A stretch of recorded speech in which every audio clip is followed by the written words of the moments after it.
வணக்கம் நண்பர்களே. இன்னைக்கு ஒரு விளாக் என்னன்னா, ஏகப்பட்ட கண்டென்ட் இருக்கலாம்னு சொல்லி சேனல் ஆரம்பிக்கிறதுக்கு முன்னாடி பிளானை போட்டோம். ஆனால் ஒரு கண்டென்ட்டு கிடைக்கல. அதனால ஊரா வீட்டுக்கு நெய் என் பொண்டாட்டி நெய், ஊரா வீட்டு நெய் பொண்டாட்டி கை அப்படிங்கிற மாதிரி என் நண்பர் ஒரு பார்சல் ஆர்டர் போட்டார். அதை தான் இப்போ ஓப்பன் பண்ண போகிறோம். வாங்க அன்பாக்சிங் பண்ணலாமா? கத்திரிக்கோள் எடுத்தாச்சு.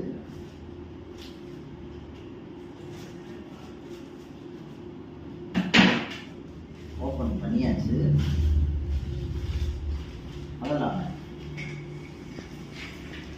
உள்ள என்ன இருக்குன்னு எனக்கே தெரியாது. ஓப்பன் பண்ணி பார்ப்போம். ஏங்க ஒரு 512 GB ஒரு மெமரி கார்டு தான் ஆர்டர் போட்டிருக்காரு. ஓகேங்களா? இதுக்கு மேலே ஓப்பன் பண்ணோம்னா அவர் நம்மளை குழந்துருவார். அதனால் இதோட நிப்பாட்டிக்கும். டாடா பாபாய். அடுத்து ஒரு நல்ல கண்டென்ட்டில் சந்திப்போம்.